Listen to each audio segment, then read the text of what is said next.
Jeff Beal. Hey, Jeff. Hey, how are you doing? I'm good. How are you? I am fabulous, and you're right about Karen. She is the hardest working. Culver's is great. They want to grow a local business, and they love supporting schools, and Karen is fabulous. Next time you're in, say hey to her for me. Absolutely. Thank you for that. Jeff is here. I think it's the first day of school. Tomorrow is the first day of school for Hunt. For yeah, Hunt. absolutely. And I think we got an open house tonight, so place will be jam-packed, and transportation and all those other services will be there. So yeah, but it's August. We feel good. Bring the kids back. We've been working all summer to make it shiny and pretty for them. So here we go. Awesome. And last week when you were on the morning show, I had a viewer ask me, is there less of Jeff? And I said, yes. Something's happened. Jeff is on a fitness and diet plan. Congratulations. You look great. I one little bit at a time, right? We'll just do every day. I think it's the cameras, though. Some cameras add 20. This one. That's right. I always say some stress puts it on and some stress takes it off. And today we're doing pretty well, so it feels good. Good. So Hunt getting back tomorrow, the rest of the district later this month. But tomorrow, there's something every JPS voter should be aware of, and that's a couple things on the ballot. Yeah, so we've talked about this a lot. I'll make sure my last kind of plea and reminder to folks, please get out and vote tomorrow. Our operating millage is on the ballot tomorrow. Remember, this is a non-homestead renewal. Okay, so I'll kind of break this down. The foundation allowance, that's how much we get per pupil. From the state. From the state of Michigan comes in, and it's broken into two chunks.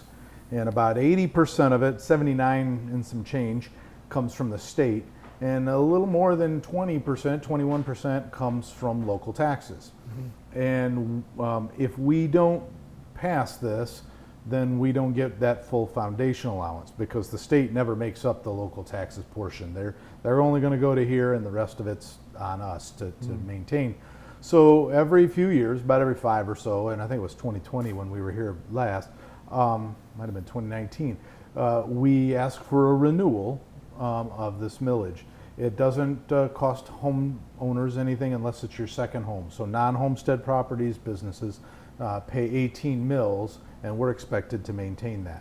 Now, we always ask for more than 18, but by law we can only collect 18 at any given time. And we do that because every year as the property values go up, the amount of taxes that we need to collect goes down, and so it'll dip below that 18 mills at some point. And that's when we come back and ask for this renewal. But it's super important because this is the one millage that we can't live without. And we've seen this in other parts of the state where if it doesn't pass, we're right back out asking, because if we don't get the full foundation allowance, and we get the minimum foundation allowance in the state of Michigan. All right, so if we don't, then all of the JPS students would receive less than every other student in the state of Michigan, and that makes it harder for us to do what we need to do. But we've been really good stewards of the folks' money, and we've taken good care of our facilities and our people, and we continue to provide for our students. So I'm hoping everybody will show up, turn out, and vote for our millage tomorrow. That would be super helpful for us and vital. I just can't stress enough. It's one of those pieces where we don't get anything back from the state if we don't. So. Well, you brought up a good point, and I'm sure everyone else has noticed this, how great the buildings throughout the JPS district look.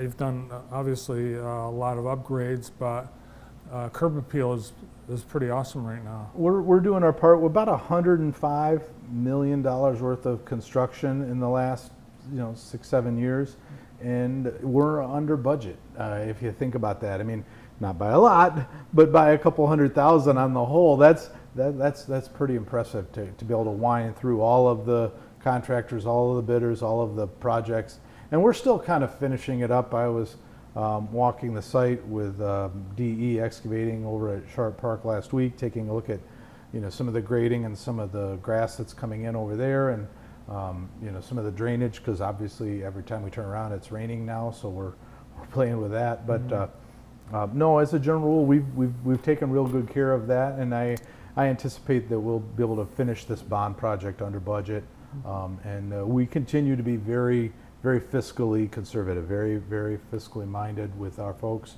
with our money, and we really want to take good care of our constituents' tax dollars. And this is just one of those pieces. Again, I want to remind everybody, it does not impact your primary residence. Okay, there's no dollars one way or another on your primary residence. This is really second homes and businesses, and we're already collecting the 18 mills. So this is just a renewal, and it's to prevent us from dipping below that 18 mills. How important is this, as I think districts throughout the state expressed some disappointment with the governor's K-12 budget this year, where the expected increases just weren't there. We were anticipating roughly a $250 per pupil increase from the state in the foundation allowance this year, and that did not materialize. So we got zero this year in increase. Now they're going to reduce the amount that we have to pay into the retirement system. So a short-term fix, but not a long-term solution. So without a doubt, these are dollars that are vital for us. Remember that, like our bond dollars, we can't use that to operate the district. Right. That's strictly for what's in that bond application. That's strictly for that construction and so on.